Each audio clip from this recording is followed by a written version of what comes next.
Couverture de laine.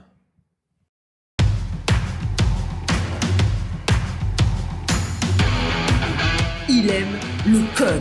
Il faut que la communication soit codée, mais de façon claire et transparente. La rigidité, c'est pas pour nous. Mon nom est Francis Parent-Valquette et vous écoutez le Sandro Show. Mais le plus important, c'est qu'il est bélier.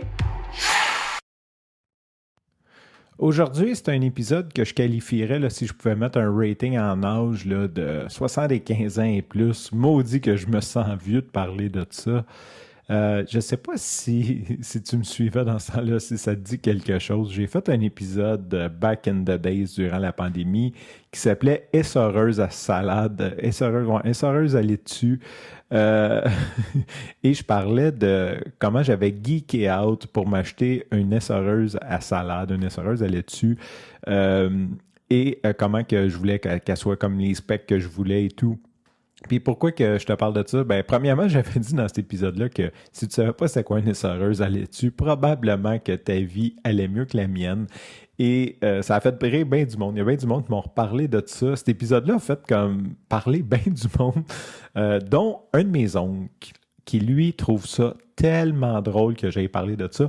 Pour lui, c'est comme dire j'avais rien à dire. Genre, il trouvait ça à la limite niaiseux, mais en même temps cool. Fait il était comme un peu ambigu à dire c'était-tu niaiseux ou c'était cool ou là, je disais, c'est cool, non? Je parle de comme d'un achat puis de comment j'ai pensé à ça. Parce qu'il faut se remettre en contexte. Là, Sandro Show, c'est un peu une documentation de ma vie. Je veux moi-même réécouter ça plus tard et voir comment je pensais. Et j'ai un très, très grand souhait que mes enfants, un jour, quand je vais vieillir, quand je vais mourir, qui vont réécouter ça, puis ils vont en tirer les conclusions qu'ils veulent, mais tu sais, de voir, OK, c'est comme ça qu'ils pensaient, ou peu importe. Fait que c'était quelque chose qui me tenait à cœur. Et aujourd'hui, ben je ferai pas mieux. Fait que si jamais ça t'intéresse pas, ben je vais te parler de... Tu peux tout de suite te quitter et écouter le précédent, le suivant de cet épisode. Je vais te parler de ma couverture de laine. J'en ai parlé, je suis un gars qui est quand même frileux de base. Depuis que, ça je n'ai peut-être moins parlé par contre, depuis un peu plus d'un an, j'ai commencé à me rincer à l'eau froide. Les gens m'ont convaincu que la douche d'eau froide aidait et effectivement, ça m'aide énormément. Je suis beaucoup moins frileux, je suis beaucoup plus résilient au changement de température.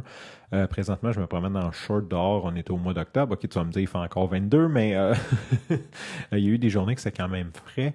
Je suis maintenant capable de rentrer dans de l'eau froide d'une piscine sans crier comme une fillette, parce que oui, avant, je criais comme une fillette qui est en train de se faire assassiner, je pense. Je trouvais ça pénible. Maintenant, je suis quand même capable de rentrer facilement dans de l'eau froide. Donc, il y a beaucoup d'avantages à la douche froide. Surtout pour les gens frileux, même si c'est très contre-intuitif. Quand tu es frileux, tu veux prendre ta douche à l'eau chaude et non à l'eau froide. Mais ça l'aide beaucoup. Puis pourquoi je parle d'être frileux? Ben parce que quand je suis déménagé l'an dernier, je me suis acheté un lit. Puis d'ailleurs, j'avais dit que je ferais un épisode là-dessus. Évidemment, je me suis acheté un matelas. Je me suis acheté un couvre-matelas chauffant qui est vraiment ça coche avec des zones et tout. Là, c'est vraiment fou. Puis je veux geeker un peu plus là-dessus. Fait que je t'en reparlerai une autre fois. Et j'ai dû aller m'acheter un couvre-lit. Donc, j'étais allé chez Bouclair. Non, pas Bouclair, Linen Chest. J'ai acheté un couvre-lit qui me plaisait. Mais c'est un couvre-lit qui est quand même mince. Donc, j'avais acheté aussi une couverte en coton, une espèce de couverte en coton gaufré pour mettre dessous. J'avais l'impression que c'était une couverte qui avait comme un petit poids qui allait m'aider à me garder au chaud. Puis finalement, ben ça marche pas tant que ça. Fait que je finis souvent par avoir quand même froid.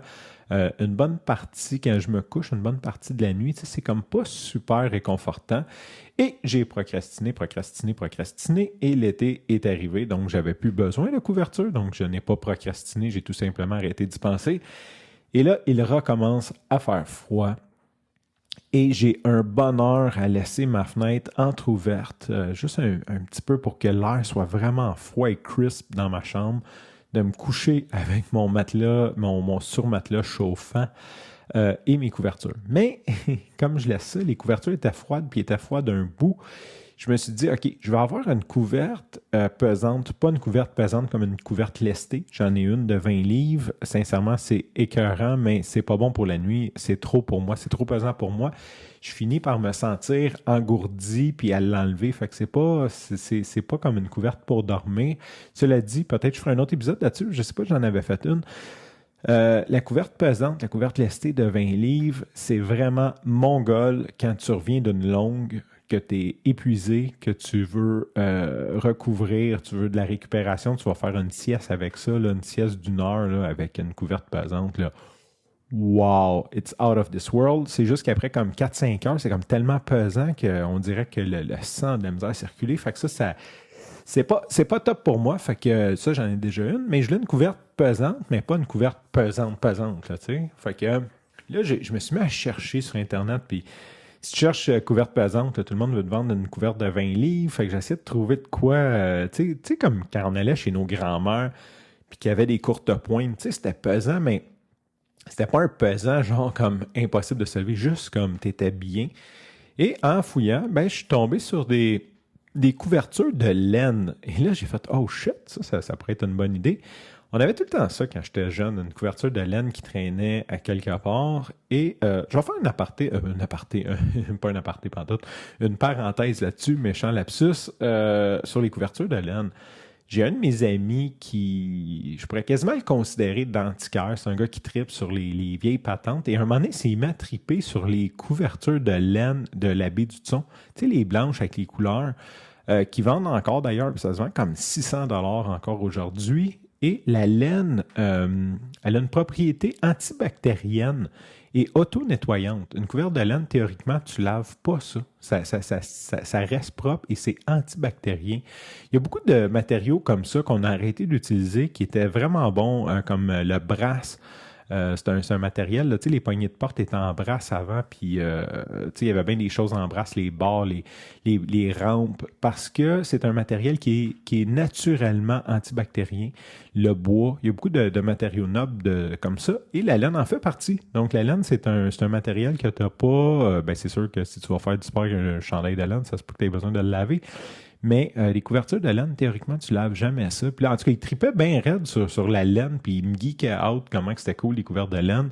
Puis là, il s'était mis à chercher dans les antiquaires des couvertes de laine dans les encans d'antiquité, puis tout. Fait qu'il n'avait pas mal, puis il m'avait inspiré là-dessus. Puis là, ben, ça m'est comme revenu en voyant des couvertes de laine. Donc, je me suis acheté une couverture de laine. Le modèle exact, je ne sais pas. Faudrait que j'ouvre mon ordi, je regarde. Je l'ai commandé sur Amazon, une affaire à, je sais pas, 80$ plus taxe, quelque chose comme ça. Et sincèrement, c'est vraiment un game changer. Là, je l'ai mis entre mes draps, ma couverture de coton gaufré et ma couverte. Et quand je me couche, j'ai un poids d'une couverte qui est vraiment intéressante. Une chaleur qui est vraiment... ça se réchauffe beaucoup plus vite. Parce que, tu sais, dans le fond, une couverture, ça ne te réchauffe pas. Ce que ça fait, c'est que ça l'empêche ta chaleur de se dissiper, donc elle reste plus proche de toi. La couverture de laine m'aide vraiment à garder ma chaleur au lieu de juste rentrer dans une couverture froide. J'ai l'impression que ça respire, fait qu'elle vient moins, surtout que je laisse ma fenêtre ouverte, donc il doit y avoir une certaine humidité qui rentre dans mes couvertures, versus dans la couverture de laine, ça rentre pas, ça respire. Fait que c'est vraiment confortable et aujourd'hui, là, je sais que théoriquement ça va être diffusé lundi, mais j'enregistre samedi. J'ai fait ma longue sortie, 24 km. En fait, j'ai pas de longue sortie. Je suis en break, mais j'ai décidé de faire 24 km on my own. Oui, je suis rendu assez... je suis rendu un vrai coureur, je pense. Après 10 ans. Ben, je pense que j'ai toujours été un vrai coureur depuis 10 ans, mais là, j'ai comme un vrai coureur plus point virgule, quelque chose. Donc, je me suis couché, j'ai fait une sieste. Ça faisait une éternité que je n'avais pas fait une vraie sieste. Souvent, je vais faire des petites siestes sur l'heure du dîner, un petit 10-15 minutes selon le temps que j'ai, mais tu sais, c'est vraiment comme juste un power nap. Mais là, j'ai comme dormi 1h30, là, une vraie sieste royale. Là. Et il faisait frais dans ma chambre. J'ai mis mon sous-matelas chauffant, je me suis couché là-dedans et j'étais juste au paradis. Fait que oui, je m'en viens, le Centro Show, ça s'en vient un show de vieux. On parle de couverture de laine. Bientôt, on va parler de macramé et de tricot. Sur ce, je te remercie pour ton écoute. Je te dis à demain et bye bye.